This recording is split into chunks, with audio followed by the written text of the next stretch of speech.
Hello everyone, welcome to my channel learn physics slowly. আশা করি তোমরা সবাই ভালো আছো।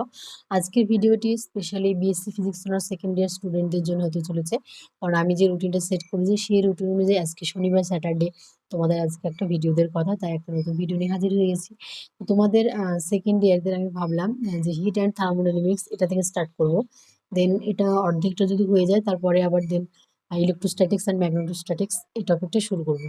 তো যাই হোক, তোমাদের আজকে আমি হিট অ্যান্ড থার্মোডাইনামিক্স এর কাইনেটিক থিওরি অফ গ্যাস এটা সম্পর্কে একটু আলোচনা করব।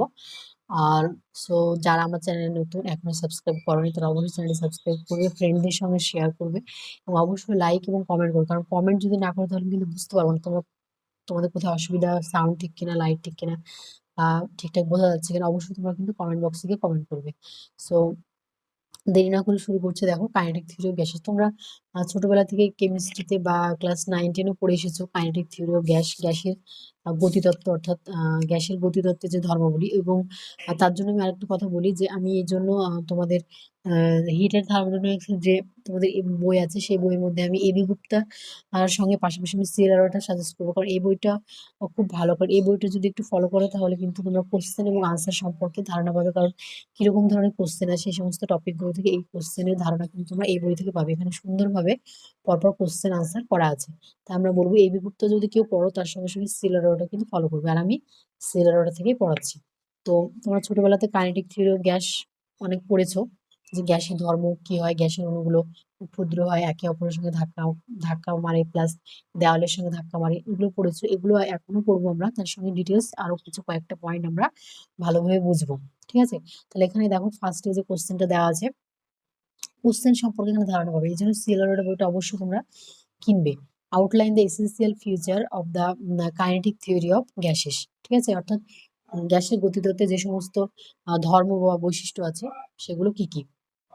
তাহলে এখানে দেখো আমরা এসেন্সিয়াল যে ফিচার গুলো আছে সেগুলো পড়ে নিব। The kinetic theory of gases has been highly successful in explaining the behavior of gases. অর্থাৎ কোন একটা গ্যাসকে সবচেয়ে ভালোভাবে এক্সপ্লেন করার জন্য কাইনেটিক থিওরি গ্যাসটা খুব ভালোভাবে মানে সাকসেসফুল হয়েছে। The theory leads to successful interpretation of macroscopic. এবং এই কাইনেটিক থিওরি গ্যাস এই যে তত্ত্বটা এটা গ্যাসের মাইক্রোস্কোপিক এবং মাইক্রোস্কোপিক দুটোকেই খুব ভালোভাবে তুলে ধরেছে। ম্যাক্রোস্কোপিক যে সমস্ত পয়েন্ট, যেমন প্রেশার, টেম্পারেচার, এবং মাইক্রোস্কোপিক যেগুলো ডায়ামিটার, মাস, ভেলোসিটি, এগুলো। ঠিক আছে, এখানে দেখো এসেন্সিয়াল ফিচার গুলো ছোটবেলাতে পড়েছি, তাও আর একবার একটু ঝালিয়ে নাও। যে ফার্স্ট পয়েন্টটা কি বলছে, all gases are composed of molecules. প্রত্যেকটা গ্যাসের প্রত্যেকটা গ্যাস অসংখ্য ক্ষুদ্র ক্ষুদ্র অণু দ্বারা গঠিত। The molecules of a gas are all alike and differ from the molecules of other gases. এটা কি বলছে, যে ধরো কোন একটা দুটো পাত্র নিয়েছো, একটা পাত্রে অক্সিজেন গ্যাস আছে আর অন্য একটা পাত্রে আছে তোমাদের হাইড্রোজেন গ্যাস। ঠিক আছে, তাহলে যে পাত্রে অক্সিজেন গ্যাস আছে সেই গ্যাসের যে সমস্ত অণু আছে প্রত্যেকটা অণু একই রকম, এবং হাইড্রোজেন গ্যাসেও যে সমস্ত অণু আছে প্রত্যেকটা গ্যাসের অণু একই রকম। কিন্তু অক্সিজেন গ্যাসের অণু এবং হাইড্রোজেন গ্যাসের অণু কিন্তু পরস্পর আলাদা, অর্থাৎ পরস্পর থেকে পৃথক, এটাই বলতে চাইছে। 2 নম্বর পয়েন্ট হচ্ছে কি, the molecules are mere point masses. অর্থাৎ অণুগুলো খুবই ক্ষুদ্র ভরের হয় এবং তাদের ডাইমেনশন খুবই কম as compare to the distance between two molecules. দুটো মলিকিউলের মধ্যে যে ডিস্টেন্স সেটার থেকেও তাদের ডাইমেনশন কিন্তু কম। থার্ড পয়েন্টটা দেখো ইম্পর্টেন্ট, যে the molecules are in constant random motion. এটা তুমি জানো যে গ্যাসের অণুগুলো কখনোই স্থির থাকে না, সবসময় একটা নির্দিষ্ট র্যান্ডাম মোশন নিয়ে চারিদিকে ছোটাছুটি করে। আর they have velocities in all direction. এবং বেগের তাদের যে বেগ, র্যান্ডাম মোশন, তার ডিরেকশন কিন্তু সব জায়গায়। অর্থাৎ আমরা যদি 3 ডাইমেনশন ধরি এক্স ওয়াই জেড, তাহলে এক্স ওয়াই জেড প্রত্যেকটা দিক বরাবরই কিন্তু তাদের ভেলোসিটি থাকে। এবং এই ভেলোসিটি রেঞ্জ হচ্ছে 0 থেকে infinity. The velocity of molecules increase with temperature. এটা ইম্পর্টেন্ট যে কোনো মলিকিউলের ভেলোসিটি অবশ্যই টেম্পারেচারের সঙ্গে সঙ্গে বৃদ্ধি পাবে। কোনো একটা পাত্রে ধরো কোনো গ্যাস আছে, সেই গ্যাসটিকে যদি আমরা বাইরে থেকে টেম্পারেচারের সাথে হিট করি তাহলে অবশ্যই কি অটোমেটিক তার মধ্যে যে মলিকিউলগুলো থাকবে তাদের মধ্যে ভেলোসিটি বা মুভমেন্ট কিন্তু বেড়ে যাবে। 4 নম্বর পয়েন্ট কি বলছে, in a steady state the In a steady state, the molecules are continuously colliding against each other and with the walls of the containing vessel. অর্থাৎ in steady state মোশনে অণুগুলো নিজেদের মধ্যে collide করে, তার সঙ্গে সঙ্গে দেওয়ালের সঙ্গে, অর্থাৎ যে পাত্র নেওয়া হয়েছে সেই পাত্রের দেওয়ালের সঙ্গে কিন্তু ধাক্কা মারে। Between two collisions a molecule moves in a straight line. দুটো কলিশনের একটা কলিশন হলো, ঠিক আছে, একটা কলিশন হলো, তারপরে যে কলিশন হচ্ছে এই দুটো কলিশনের মধ্যে একটা অণু একটা সরল রেখা বরাবর কিন্তু মুভ করে। বুঝতে পারলে? একটা কলিশন আর একটা কলিশন, দুটো কলিশনের মধ্যে যে দূরত্ব সেই দূরত্বে একটা মলিকুল স্ট্রেট লাইন বরাবর মুভ করে। The distance is called the free path of the molecule. এটা ইম্পর্টেন্ট যে free path, what is free path, ঠিক আছে। আর the distance between two collision is free path where a molecule moves in a straight line, ঠিক আছে। এবার 5 number পয়েন্টে দেখো যে the time during which a collision takes place is negligible as compare to time required to traverse the free path. অর্থাৎ একটা collision হতে যে সময় নেয় সেটা খুবই ক্ষুদ্র as compare to time required to traverse the free path. অর্থাৎ ফ্রি পাথটাকে ট্রাভার্স করতে যে সময় লাগে তার চেয়ে ক্ষুদ্র সময় নেয় একটা কলিশন ঘটে। অর্থাৎ কলিশন আর ইনস্ট্যান্ট, অর্থাৎ কলিশন একটা অণুর সঙ্গে আর একটা collision just just just second, মানে একদম ইনস্ট্যান্টানিয়াস, তাৎক্ষণিক হয়। একটা অণুর সঙ্গে আর একটা অণু কলিশন একদম খুবই তাৎক্ষণিক, দ্যাট ইজ ইনস্ট্যান্টানিয়াস, এবং এই টাইমটা খুবই কম। দুটো কলিশন ঘটার মধ্যে যে ফ্রি পাথ তার চেয়েও কিন্তু খুবই কম।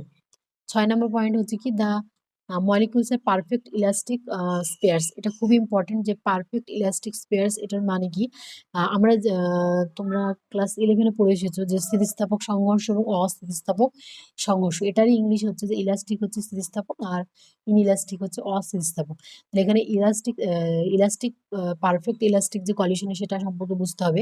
ইলাস্টিক পারফেক্টলি ইলাস্টিক কলিশন মানে এটাই যে কোনো একটা বস্তু ধরো মাটিতে 5 মিটার পার সেকেন্ড বেগে আঘাত করলো এবং সঙ্গে সঙ্গে কি করবে, আবার যদি সেই বলটা মাটি থেকে 5 মিটার পার সেকেন্ড বেগে উঠে আসে, সেটাই হচ্ছে কি পারফেক্ট ইলাস্টিক কলিশন। অর্থাৎ এটাই ধরা হয় পারফেক্ট ইলাস্টিক কলিশনের ক্ষেত্রে কোনো রকম ভেলোসিটি, মোমেন্টাম এগুলো কিন্তু কোনো পরিবর্তন হয় না। যেমন যদি একটা আমরা পিং পং বলকে মেঝেতে ছড়িয়ে দিই সেটা কিন্তু একই রকম ভাবে আবার উপরে উঠে আসে।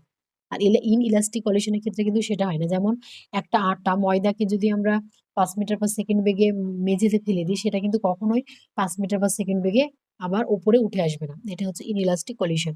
তাহলে এক্ষেত্রে কি হয়, দ্য মলিকিউলস এর পারফেক্ট ইলাস্টিক কলিশন মানে এটা বোঝাচ্ছে যে অণুগুলো যখন গ্যাসের অণুগুলো যখন একটা দেওয়ালে গিয়ে হিট করবে, আঘাত করবে, তো যেহেতু ওয়ালগুলো বা দেওয়ালগুলো পারফেক্ট ইলাস্টিক তার জন্য কি হবে, সে একই বেগে কিন্তু ওই দেওয়াল থেকে রিফ্লেক্ট করে অপর দেওয়ালে গিয়ে আঘাত করবে। নিশ্চয়ই বুঝতে পেরেছো? কিন্তু বারবার এই কথাটা কিন্তু শুনবে, তাহলে ভালোভাবে জিনিসটা ক্লিয়ার হবে। কি পারফেক্ট ইলাস্টিক কলিশন মানে গ্যাসের অণুগুলো যখন এক নির্দিষ্ট বেগ নিয়ে একটা দেওয়ালে গিয়ে আঘাত করছে এবং ওয়ালটা বা দেওয়ালটা যেহেতু পারফেক্ট ইলাস্টিক কলিশন একই রকম ভেলোসিটি নিয়ে কিন্তু আবার রিফ্লেক্ট করবে। ইনইলাস্টিক হলে কিন্তু সেটা হতো না। যাই হোক, Newtonian mechanics applies to molecular collisions, hence in a direct impact. এই যে এই লাইনটা এখানে লেখা আছে যে hence in a direct impact the molecules begin to move in the opposite direction with the same velocity নিয়ে আবার অপোজিট ডিরেকশনে মুভ করবে। এটাই হচ্ছে ইলাস্টিক কলিশন।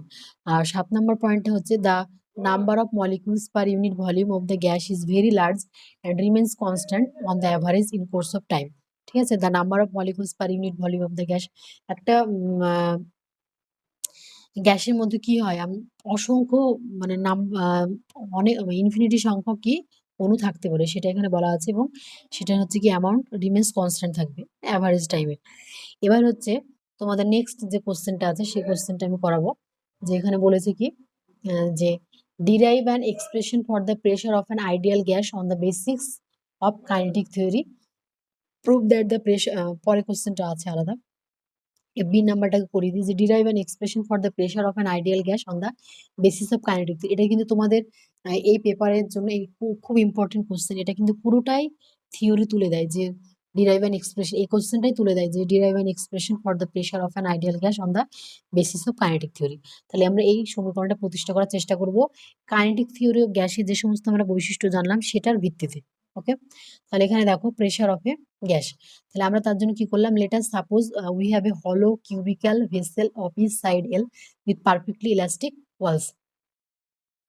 তার জন্য আমরা এই কোন একটা গ্যাসের, কোন একটা আইডিয়াল গ্যাস যদি কোনো একটা পাত্রে রাখা হয় তাহলে সেই গ্যাস ওই পাত্রে মোট কত পরিমাণ চাপ সৃষ্টি করবে, প্রেশার ক্রিয়েট করে, সেই ইকুয়েশনটা আমরা ক্যালকুলেট করব।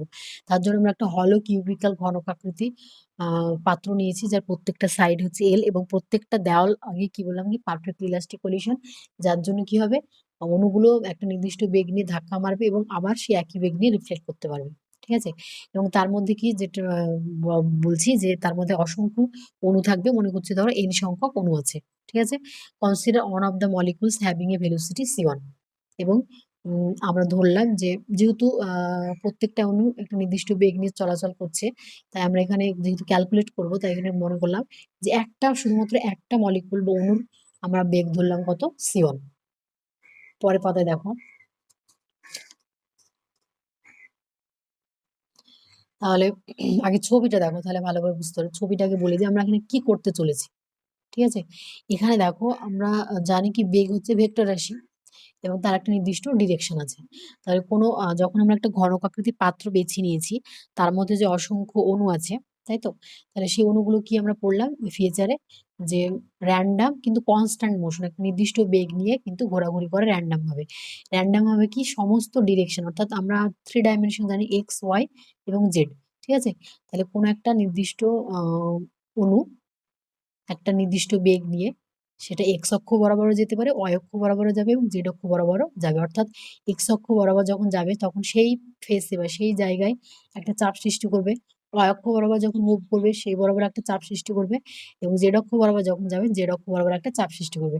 তাহলে আমরা এখানে কি করব, এক্স অক্ষ, ওয়াই অক্ষ এবং জেড অক্ষ আলাদা আলাদাভাবে তিনটে দিক বরাবর কতটা পরিমাণ চাপ বা ফোর্স সৃষ্টি করছে সেটা ক্যালকুলেট করব এবং তিনটেকে আমরা অ্যাড করলে পুরো যে হলো যে ভেসেল হলো কিউবিক্যাল ভেসেল নেওয়া হয়েছে সেই টোটাল পাত্রের আমরা কিন্তু চাপ পেয়ে যাবো। অর্থাৎ এক্স অক্ষ, ওয়াই অক্ষ, জেড অক্ষ বরাবর আমরা আগে প্রেসার নির্ণয় করবো এবং তিনটেকে অ্যাড করব, তাহলে কিন্তু আমরা টোটাল যে চাপ ওই পাত্রে, অর্থাৎ কোন একটা গ্যাস কোন একটা নির্দিষ্ট পাত্রে কি পরিমাণ চাপ সৃষ্টি করছে সেটা কিন্তু আমরা ক্যালকুলেট করতে পারবো।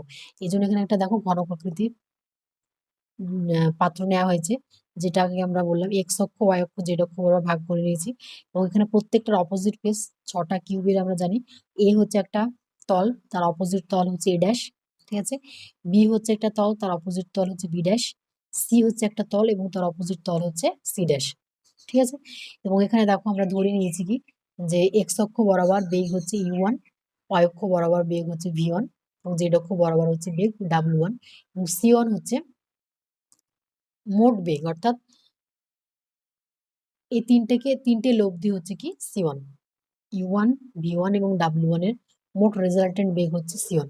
তাহলে এখানে আমরা কি করছি দেখো, এখানে আমরা কোন একটা বস্তু যখন মুভ করতে শুরু করবে তখন নিশ্চয়ই কি একটা অরিজিন থেকে শুরু করবে।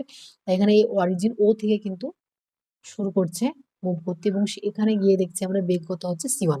ঠিক আছে? এটাই আমি এবার মুখে এতক্ষণ ভাষা বললাম, এটা এখানে তোমাদের লেখা আছে দেখো। কোনো জায়গায় বুঝতে অসুবিধা হলে অবশ্যই কমেন্ট করবে। তাহলে এখানে দেখো যে the velocity can be resolved into 3 rectangular components, যেহেতু vector as a is vector vector u1, v1, w1 parallel to X axis, X অক্ষ বরাবর বেগ v1, y অক্ষ বরাবর v1, z অক্ষ বরাবর w1. The coordinate axes are supposed to be parallel to the sides of the cube.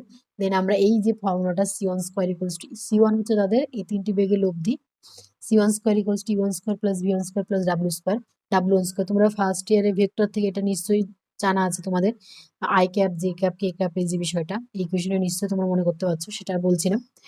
এবার দেখো কি হচ্ছে ঘটনাটা, তাহলে এবার যে consider the motion in a direction perpendicular to the face A.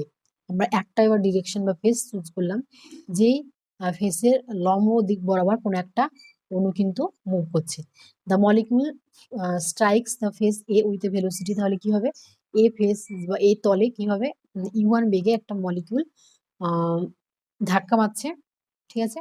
And rebounds with the same velocity in the backward direction, এবং আবার ওখান থেকে ওখানে এ ফেসে গিয়ে ধাক্কা মেরে আবার রিবাউন্ড হচ্ছে, অর্থাৎ ঘুরে গিয়ে একই বেগে ঘুরে গিয়ে আবার অপোজিট বা ব্যাকওয়ার্ড যে ডিরেকশন, অর্থাৎ এ ফেসের যে উল্টো ফেস এ ড্যাশ সেখানে গিয়ে ধাক্কা দিচ্ছে। যেহেতু আমরা বলে নিই যে since the collision is perfectly elastic. এবার আমরা কি ধরছি যে if M is the mass of molecule, এবার যে মলিকুল আছে তার তো একটু ক্ষুদ্র মাস আছে, সে মাস আমরা এম ধরলাম। তাহলে the change in momentum during the collision is, তাহলে প্রথমবার মোমেন্টাম মানে আমরা কি জানি, ভর ইন্টু বেগ। তাহলে ফার্স্ট যখন মলিকিউলটা u1 বেগে এ ফেসে গেল তখন তখন তার ভর ছিল m এবং বেগ ছিল কত, u1। তাহলে টোটাল মোমেন্টাম এম ইন্টু ই ওয়ান। নেক্সট যখন আবার ওই এ তল থেকে ব্যাকওয়ার্ড ভাবে রিবাউন্ড হয়ে আবার অপোজিট ব্যাকওয়ার্ড করছে, অপোজিট ডিরেকশনে যাচ্ছে, তখন এ ড্যাশ ফেসে যাচ্ছে, তখন মোমেন্টাম কত হচ্ছে এম ইন্টু, এবার যেহেতু বেগটা চেঞ্জ হয়ে যাচ্ছে, এটা যদি আমরা ও যদি অরিজিন ধরি, এক্স অক্ষ বরাবর পজিটিভ, মাইনাস এক্স অক্ষ বরাবর হচ্ছে নেগেটিভ, তাই মাইনাস এক্স অক্ষ বরাবর বেগটা কত হবে মাইনাস ইউ ইন্টু ওয়ান। বুঝতে পারছো? Minus U into one. তাহলে এখানে আবার আমরা চেঞ্জ ইন মোমেন্টামটি কি, ভরবেগের পরিবর্তন আমরা কি জানি, প্রাথমিক ভরবেগ মাইনাস দ্বিতীয় ভরবেগ। তাহলে এখানে প্রাথমিক ভরবেগ হচ্ছে এম ইন্টু ই ওয়ান মাইনাস, এবং minus of minus u one, যেহেতু দ্বিতীয় ক্ষেত্রে যেহেতু বেগটা নেগেটিভ হয়ে যাচ্ছে, তাই এটা মাইনাস এম ই ওয়ান সমান এটা হয়ে যাচ্ছে টু এম ই ওয়ান। বোঝা গেল? এবার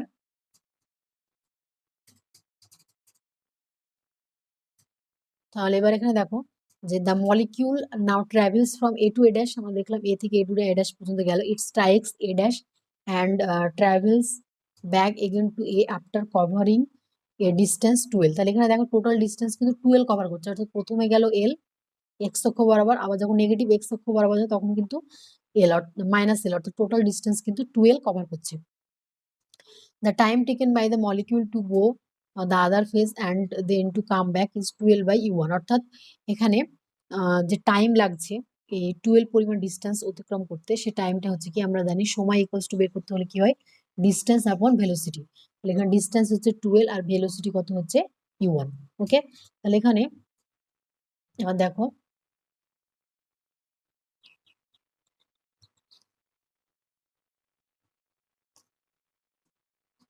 আমি এটা জুমটা করে দিই। হ্যাঁ, তাহলে এবার দেখো আমরা এই পর্যন্ত করলাম যে টোটাল টাইম, এখানে একটু আমার ক্যামেরাটা ধরতে অসুবিধা হলো তাই বইটা একটু বেঁকে ধরলাম। তাহলে এখানে টোটাল যে টাইম লাগছে সে টাইমটা হচ্ছে distance upon velocity twelve by U one. তাহলে এখানে আহ, অতএব number of impacts per second, অর্থাৎ পার সেকেন্ডে যে ইম্প্যাক্ট বা সংঘর্ষ হচ্ছে সেটা হচ্ছে কত U one by two L. And the rate of change of momentum, rate of change of momentum অর্থাৎ মোমেন্টাম যেটা আমরা পেয়েছি সে মোমেন্টটাকে আমরা কি করব, সময় দিয়ে ভাগ করছি। তাহলে টোটাল মোমেন্টাম হচ্ছে টু এম ইউ ওয়ান, এটাকে আমরা রেট অফ চেঞ্জ করছি তাই সময় দিয়ে ভাগ করব। সময় হচ্ছে এখানে কত, টুয়েলভ বাই ইউ ওয়ান, তাই তো টুয়েলভ বাই ইউ ওয়ান। তাই এখানে টুয়েলভ বাই ইউ ওয়ান দিয়ে আমরা ভাগ করলাম, টুয়েলভ বাই ইউ ওয়ান দিয়ে ভাগ করলে এটা কি হবে, ইউ ওয়ানটা উপরে চলে যাবে আর টুয়েলভটা নিচে আসবে। তাহলে এখানে rate of change of moment, এখানে কিছু করিনি, টোটাল যে momentum two M U one এটাকে আমরা সময় দিয়ে ভাগ করেছি, তাহলে আর আসছে এটা M U one square by L. ঠিক আছে, এবার এখানে দেখো অ্যাকর্ডিং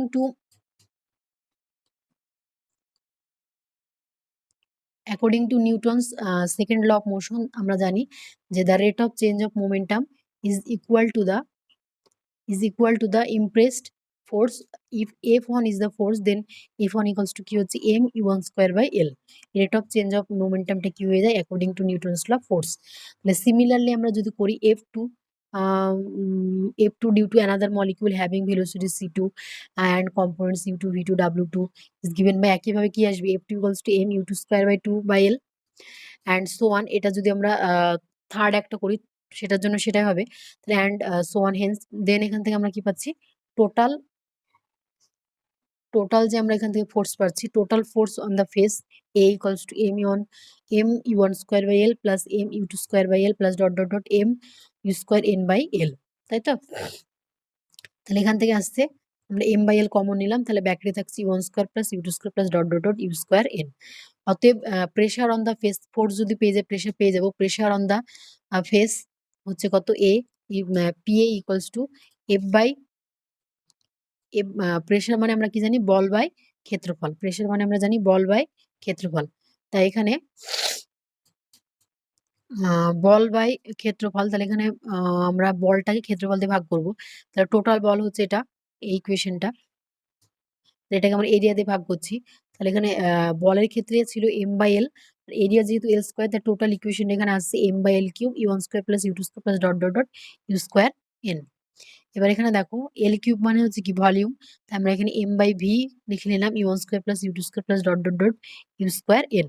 ঠিক আছে, একইভাবে যদি আমরা ওয়াই অক্ষটাকে সিমিলারলি ধরি, তাহলে সিমিলারলি ওয়াই অক্ষর জন্য এখানে দেখো হচ্ছে সিমিলারলি সিমিলারলি এখানে দেখো for the face B perpendicular to the y-axis, the pressure PB equals to m by v, v1 square plus v2 square plus dot v square n. এবার যদি আমরা একইভাবে ফর দ্য ফেস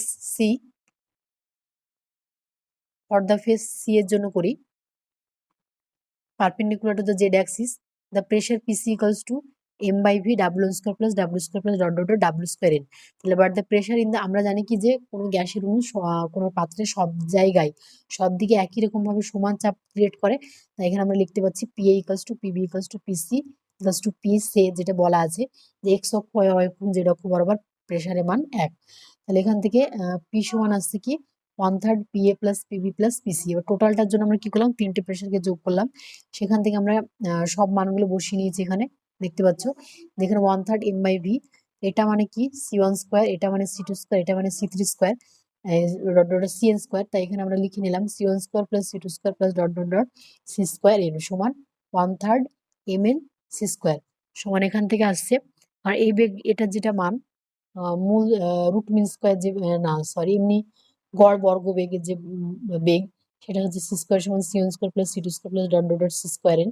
তাই সেখান থেকে আমরা এটা লিখলাম C square equals to C1 square plus C2 square plus C square n by n। তাহলে এটা হচ্ছে AC is called root mean square velocity. তাহলে এখান থেকে আমরা P সমান পেয়ে যাচ্ছি 1/3 mn C square by v। এবার এখানে দেখো একটু ক্যালকুলেট করা হয়েছে কি যে নাও mn ইকুয়ালস টু কি m, প্রত্যেকটা মলিকিউলের ভর হচ্ছে m এবং সেখানে n সংখ্যক মলিকিউল আছে, তাহলে টোটাল ভর কত, প্রত্যেকটা মলিকিউলের ভরকে সংখ্যা দিয়ে গুণ করলে আমরা কি পেয়ে যাবো ক্যাপিটাল M, যেটা the total mass of the gas. And density মানে আমরা কি জানি ভর বাই আয়তন m বাই v। তাই এখান থেকে আমরা টোটাল যে ফর্মুলাটা পাচ্ছি P equals to 1/3 rho C square. This is very important, এটা তোমাদের ইকুয়েশন পরীক্ষায় কিন্তু একদম টোটাল চলে আসে যে এই ইকুয়েশনটা ডিরাইভ করো, বুঝতে পারছো। তাহলে এই পর্যন্ত তোমাদের আজকে থাকলো, এটা প্র্যাকটিস করবে। আশা করি বুঝতে পেরেছো। যদি কোথাও অসুবিধা হয় অবশ্যই তোমার কমেন্ট বক্সে গিয়ে কিন্তু কমেন্ট করবে।